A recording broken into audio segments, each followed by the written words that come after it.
संविधान निर्माता, महिलाओं और दलितों के मुक्तिदाता, महामानव बाबा साहब डॉक्टर अम्बेडकर का परिनिर्वाण दिवस पर सत सत नमन। और जो विचार उन्होंने दिए, जो योगदान उन्होंने दिया, उसके लिए पूरा देश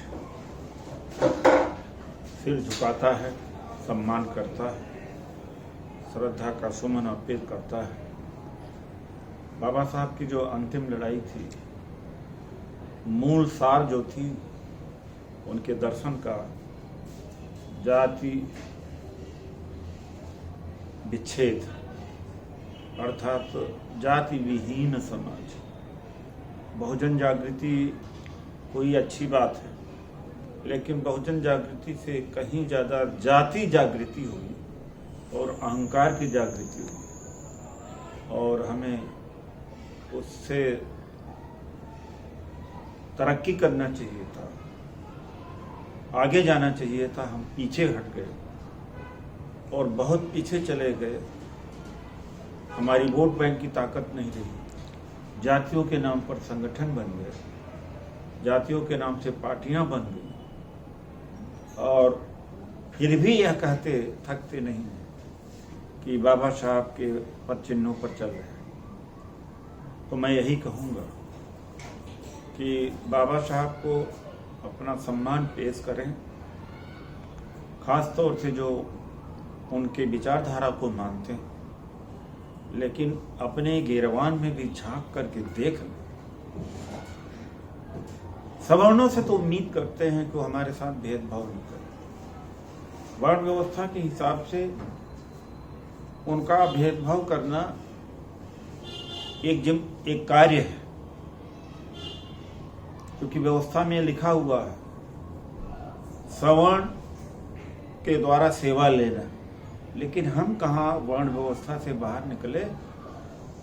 क्या हमने अंतर जातीय शादी करी? क्या हम जाटो, चमार, पासी, खटिक, धोबी, वाल्मीकि, धानुक, कोरी बात से ऊपर उठे?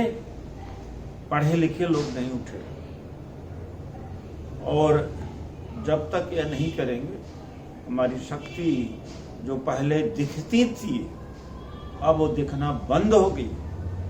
वोट की ताकत अब नहीं रह गई, विभाजन हो गया।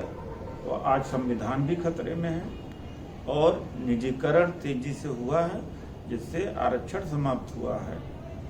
शिक्षा का निजीकरण हुआ और महंगा बना दिया गया, उससे भी हम वंचित हो रहे हैं। तो बाबा साहब के परिनिर्वाण अवसर पर मैं अम्बेडकर वादियों को यही संदेश देना चाहूँगा कि अपने अहंकार की आहुति दो, अपने जातिवाद को मिटाओ अपने अंदर से और एक हो जाओ, और जो भागीदारी दे सके, जो हिस्सेदारी दे सके, उसके साथ खड़ा हो।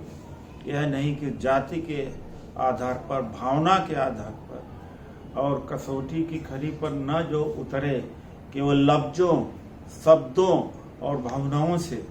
1990 के बाद कौन सा अधिकार मिले? जब से बहुजन आंदोलन की शुरुआत हुई तब से कोई इनके वजह से कोई एक अधिकार मिला हुआ? सारे अधिकार पहले के ही। जमीन चाहे पट्टे पर दी गई, SC/ST एक्ट हो, स्पेशल कंपोनेंट प्लान हो, ट्राइबल सब प्लान हो, कोटा हो, पब्लिक सेक्टर अंडरटेकिंग खड़ा करने की बात है, सरकारी विभाग जो खड़े किए गए, पदोन्नति में आरक्षण की बात है, या खाली पदों के ऊपर भर्ती। ये पहले के ही जो दिए गए जो अधिकार हैं, कल्याणकारी योजनाएं हैं, वही अभी तक चल रहे हैं, उसके बाद में नहीं। क्योंकि बहुजन जो आंदोलन था वो भावनाओं के ऊपर था, और यह कहना कि सत्ता में आके सब देंगे। तो अब वोट तो समाज आपको देने लगा, सहयोग तो आप देने लगे, आप लड़ाई नहीं लड़े, सवाल नहीं कि उठाए संसद पर, न संसद में, न विधानसभा, न सड़क पर। तो दूसरे भी क्यों बोले। इसकी वजह से खात्मा होता चला गया। अब फिर से विचार करने की जरूरत है। और इस परिनिर्वाण दिवस पर मैं समस्त अम्बेडकरवादी जो हैं, मानवतावादी महिलाएं, उनसे कहूँगा कि पुनर्विचार करें। धन्यवाद।